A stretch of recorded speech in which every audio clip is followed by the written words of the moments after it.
Aujourd'hui, Ryan, Kastner et Pascal se réunissent pour une soirée jeux vidéo. Et le jeu de ce soir, c'est Dragon Ball Z. Un jeu de combat qui annonce une ambiance de folie.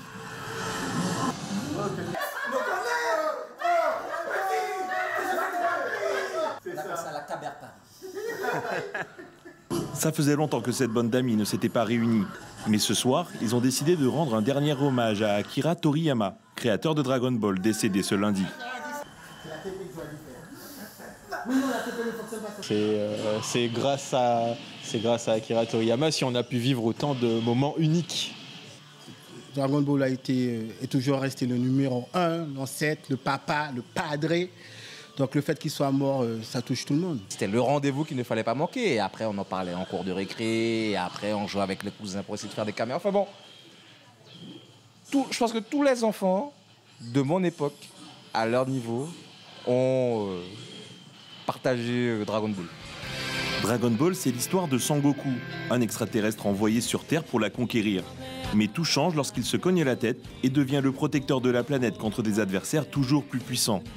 Une histoire suivie par des millions de spectateurs depuis sa première diffusion en France en 1984.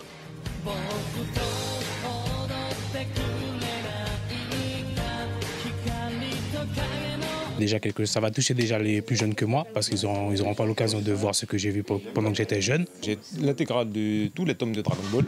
En tout, il y en a 85. Franchement, c'était incontournable tous les samedis quand j'allais avec ma mère au supermarché. Car Dragon Ball, c'est un phénomène mondial. Avec plus de 260 millions d'exemplaires vendus en 30 ans, la saga a été la pionnière du genre en France. On est beaucoup à avoir découvert Dragon Ball en librairie quand on était petit. C'est grâce à lui qu'on a les One Piece, les Naruto, My Hero Academia. Je veux dire, sans l'œuvre de Akira Toriyama, au-delà des Dr Slump, on n'aurait pas toute cette pléthore de mangas. Avec Dragon Ball et l'histoire créée par Akira Toriyama, ces personnages emblématiques, Sangoku, Vegeta ou encore Sangohan, ont déferlé sur le monde, sans aucune limite d'adaptation. Tous les produits dérivés, des figurines, des t-shirts, des casquettes, des clés USB, des cartes, absolument tout y est passé. C'est un véritable héritage que Toriyama nous laisse avec Dragon Ball. Je pense qu'aujourd'hui, la plupart des gens ont forgé leur caractère, leur façon de penser à travers ce manga, à travers différents mangas, mais surtout Dragon Ball. Et là, c'est un héritage énorme qu'on nous laisse.